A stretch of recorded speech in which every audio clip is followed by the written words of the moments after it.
அண்மை செய்தி. அன்புமணி நடைபயணத்தால் சட்டம் ஒழுங்கு பிரச்சினை ஏற்படும் என ராமதாஸ் கூறியிருப்பது மிரட்டுவது போல் உள்ளதாக அன்புமணியின் ஆதரவாளர்கள் குற்றம் சாட்டியுள்ளனர். இதுகுறித்த கூடுதல் விவரங்களை எமது செய்தியாளர் பாண்டியராஜன் வழங்க கேட்கலாம். பாண்டியராஜன், வணக்கம். இது பற்றிய மேலும் விவரங்கள்.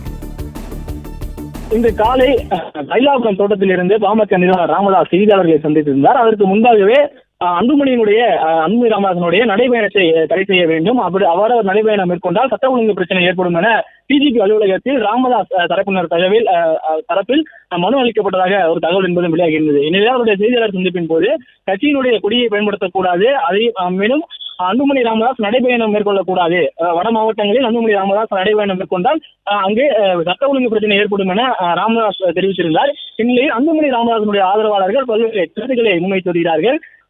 சட்ட ஒழுங்கு பிரச்சனை ஏற்படும், சட்ட ஒழுங்கு பிரச்சனை ஏற்படுத்துவதற்கு யார் இருக்கிறார்கள் என்கின்ற ஒரு கேள்வியை முன்வைத்திருக்கிறார்கள். அன்புமணி ராமதாஸ் அவர்கள் வட மாவட்டங்களில் இதற்கு முன் பல முறை நடைபயணங்களை மேற்கொண்டிருக்கிறார், மக்களுக்கான பல போராட்டங்களை முன்னெடுத்திருக்கிறார். அப்போதெல்லாம் சட்ட ஒழுங்கு பிரச்சனை ஏற்படவில்லை, இப்போது ஏன் சட்ட ஒழுங்கு பிரச்சனை ஏற்படும் என்ற கூறுகிறீர்கள் என ராமதாஸை பார்த்து கேள்விகளை எழுப்பியிருக்கின்றனர். மேலும் ராமதாஸ் மேற்கொள்ளக்கூடிய அந்த நடைபயணத்திற்கு தங்கள் முழு ஆதரவு கொடுப்பதாகவும், தங்களிடம் கற்றுக்கொண்ட முழு பாடத்தையும் வைத்துக் கொண்டு நீங்கள் எந்த வகையிலான சட்ட ஒழுங்கு பிரச்சனை வந்தாலும் அதை எதிர்கொள்ள தயாராக இருப்பதாகவும் அன்புமணியுடைய ஆதரவாளர்கள் தெரிவித்திருக்கிறார்கள்.